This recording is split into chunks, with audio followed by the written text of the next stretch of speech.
नमो बुद्धाय. जय भीम. मी तेजल खिल्लारे. लोकज्योती मराठी या YouTube channel मध्ये आपल्या सर्व प्रेक्षकांचे मनापासून स्वागत. सर्वप्रथम सर्वांना सप्रेम जय भीम.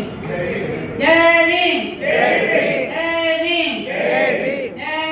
जय भीम. अखंड विश्वाला शांतीचा संदेश देणारे शक्तिमंत्री सदागत गौतम बुद्ध तसेच भारतीय घटनेचे शिल्पकार परमपूज्य डॉक्टर बाबासाहेब आंबेडकर, माता रमाई, माता भीमाई, सावित्रीबाई फुले, लाडके महाराज आणि इतर सर्व जे मान्यवर आहेत, जे कार्यकर्ते आहेत, त्या सर्वांना माझा सप्रेम देवी आणि मी त्यांना त्रिवारवंदन करते की ज्यांनी आपल्या समाजासाठी, आपल्या लोकांसाठी जे महान कार्य केलेलं आहे त्याबद्दल मी सर्वांची ऋणी आहे आणि मी त्यांचे अभिवादन करते त्यांना. आज आपण इथे लोकसेवाही चालू केलेली आहे. खरोखर अभिमानाची गोष्ट आहे. काही त्यांच्याकडे नसताना एवढं केलं मला इतकं गैरवरून आलेलं आहे. विचारत नाही आज मला त्यांना काय म्हणावं किंवा कुठल्या बाबतीत त्यांचे आभार मानावे सुचत नाही. कारण की या परिस्थितीत जो माणूस उभा राहू शकत नाही त्यांनी एवढं सगळं कार्य घडवून आणलं त्याबद्दल त्याला माझ्या मनपूर्वक धन्यवाद आणि आशीर्वाद असं म्हणेन. कारण मी ज्येष्ठ असल्यामुळे मी आशीर्वाद देऊ शकते. बरेच कार्यकर्ते आहेत, बरेच कवी आहेत, बरेच समाजधारक आहेत आणि सर्वसामान्य जे लोक आहेत ते काही कमी नाही. आमच्या या बिहाराच्या आमच्या मॅडम आहेत त्या सुद्धा खूप छान कार्य करतात. बऱ्याच त्या स्त्रिया आमच्या मॅडम आहेत आपल्या टेंबेकर मॅडम त्या कार्यक्रम जिथे कार्यक्रमाची तिथे जातात आणि कार्यक्रमाची शोभा वाढवतात. काही असे लोक आहेत मोठ्यावर मोजण्यासारखे की ते काहीच करत नाही, परंतु ते करतात, ते खूप चांगलं करतात आणि आपणही त्यांना सहकार्य करावं अशी माझी इच्छा आहे. आपल्या समाजामध्ये बरेच विद्वान लोक आहेत पण त्यांची ओळख नाहीये. आपण नको त्या लोकांना डोक्यावर घेतो आणि पाहिजे ते आपल्याला रडारड खाली पडतात. असे लोक आहेत आपल्या समाजाला आपली पाहिजे अशा लोकांच्या मागे जाऊ आणि जे काही काय करत असतील त्यांना आपण सहकार्य केलंच पाहिजे. ही माणूस की बाबासाहेबांची शिकवण आहे की जो करते त्याला करू द्या आणि त्याला मदत करा म्हणजेच आपला समाज पुढे जाऊ शकेल. अन्यथा तुम्ही जो करणारा जर मागे केलं असाल तर समाज आणखी मागे असं काही करू करतात त्यांना करू द्या. आमचा लोक इतका चांगला कार्य करताय त्यांनी खूप काही केलं परंतु काही रडत आहे हे लक्षात घ्या. आपल्या मुलांचं भवितव्य हे चांगलं नाही दिसत. आज संस्थेमध्ये काहीतरी झालेलं आहे की आपले सगळे ते हक्क अधिकार काढून ठेवा किंवा आपल्या समाजाला जागृत होण्याची फार गरज आहे आणि तुम्ही जागृत व्हा, एकत्रित या, संघटित व्हा आणि मोर्चे काढा. आपला हक्क आपण मागा. बाबासाहेबांनी कोणाकडे भीक मागायची गरज नाही. आपले हक्क आहेत आपण हे मागितलेच पाहिजे. आपल्याला ते मिळाले पण ते कमी करण्याची किंवा कॅन्सल करण्याची आतमध्ये तरतूद चालू आहे. हे तुम्ही सतर्क राहा आणि जागृत व्हा असं मला म्हणाले. जरी जास्त लोक नसले तरी सुद्धा आपल्याला जागृतीची आणि सतर्कतेची खूप गरज आहे आणि त्यासाठी सर्वांनी हे तिथे बसलेले सगळे विद्वान आहे ज्याला ज्याला आपापल्या परीने खूप काही म्हणून काय असतं काही ना स्टेजवर सादर करण्याची सवय असते करू शकतात पण तुमच्याकडे खूप ज्ञान आहे पण तुम्हाला सवय आहे म्हणून स्टेजवर बोलू शकत नाही. हे तितकं सत्य आहे. प्रत्येक जण हा विद्वान आहे. आपण कोणालाही कमी लेखता कामा नाही. प्रत्येक जण हा विद्वान आहे, प्रत्येक जण हा लीडर आहे, प्रत्येक जण बाबाचा पाईक आहे आणि त्याप्रमाणे बाबासाहेबांचा जर विचाराने आपण गेलो तर आपल्याला कुठेही अडथळा येणार नाही.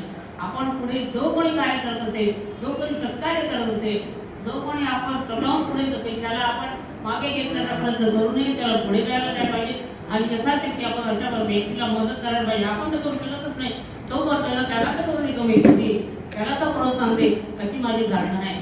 असं मी सांगितलं. जास्त अधिक विस्तृत वेळ घेणार नाही कारण आमच्या अंजली ताई माझी फेवरेट आहे आणि त्या एकदा सोडून नाही 3 वेळा निवडून आल्या त्याबद्दल त्यांच्यासाठी मला कुठल्या पक्षाचा कोण आहे हे माहित नाही पण समाजासाठी जो राष्ट्रपती असतो तो खरा माझा नेता.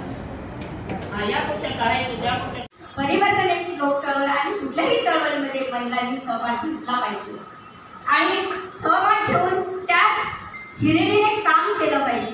कारण का ही चळवळ आपल्या दुसऱ्या कोणाची नसून बुद्ध फुले शाहू आंबेडकरांची आहे आणि या बुद्ध फुले शाहू आंबेडकर चळवळीला आपण सर्वांनी बळ दिलं पाहिजे आणि हे बळ देताना खरोखरच म्हणजे समर्पित भावनेने काम केलं पाहिजे आणि ते आम्ही करतोय आणि ज्या ज्या महिला करतात अनेक क्षेत्रामध्ये, अनेक चळवळीमध्ये, अनेक म्हणजे राजकारणामध्ये, त्या महिलांना माझा मानाचा सन्मानाचा जय भीम. कारण शब्दावर कसं असते, महिलांना बाहेर पडता येत नाही, महिलांना खूप कामं असतात.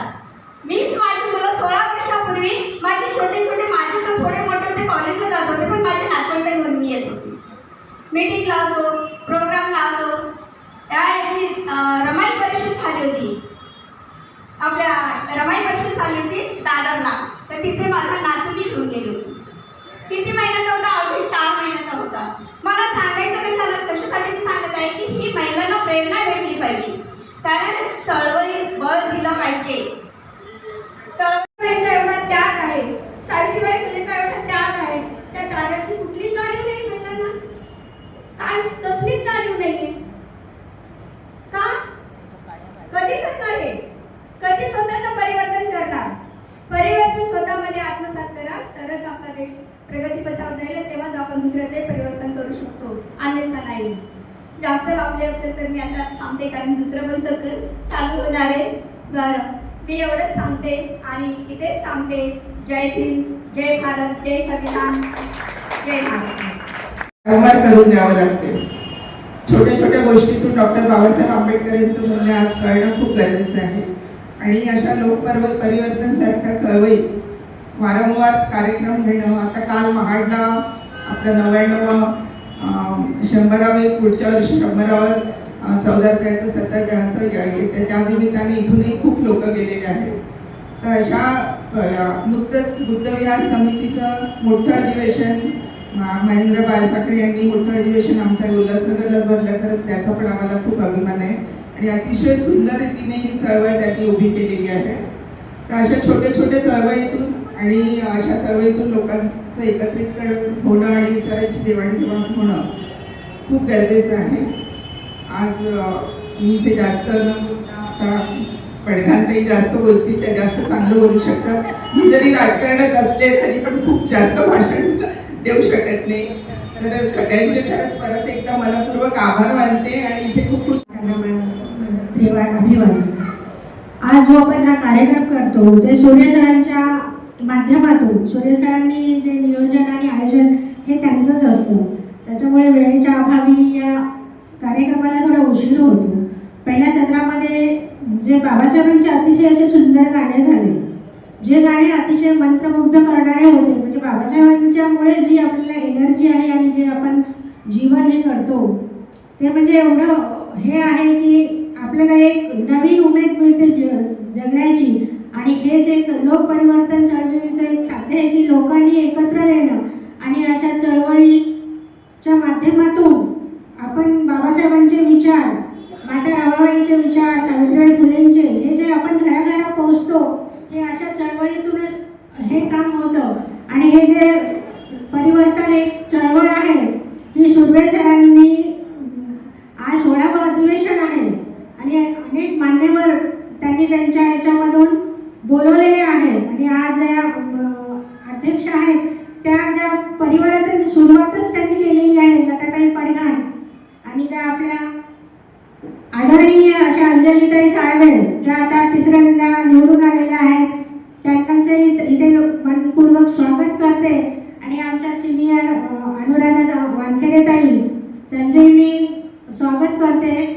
आणि परिवर्तन एक लोक चळवळ ही याच्या विचारांची देवाणघेवाण आणि जे आपल्या याच्यामधून जो एक विचार जातो तो खूप एक मोठा संदेश आहे की महिलांनी एकत्र येणे आणि पूर्ण विचार आपल्याला बाबासाहेबांच्याच विचाराची, राष्ट्रमात्यांच्या, म्हणजे आपण प्रत्येक महिलांनी रमाई बनलं पाहिजे, प्रत्येक महिलांमध्ये जिजाऊ दिसली पाहिजे, प्रत्येक महिलांमध्ये सावित्रीबाई फुले दिसली पाहिजे.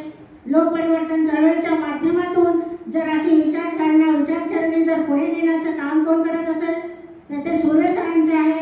म्हणून मी त्यांचे आम्हाला बोलवल्याबद्दल आणि लोक चळवळ परिवर्तनमध्ये थोडंसं छोटंसं एक स्थान दिल्याबद्दल मी त्यांचे पूर्ण आभार मानते आणि माझे 2 शब्द संपवते. धन्यवाद.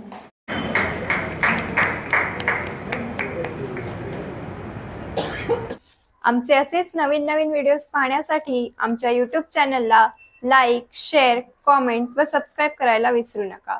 धन्यवाद.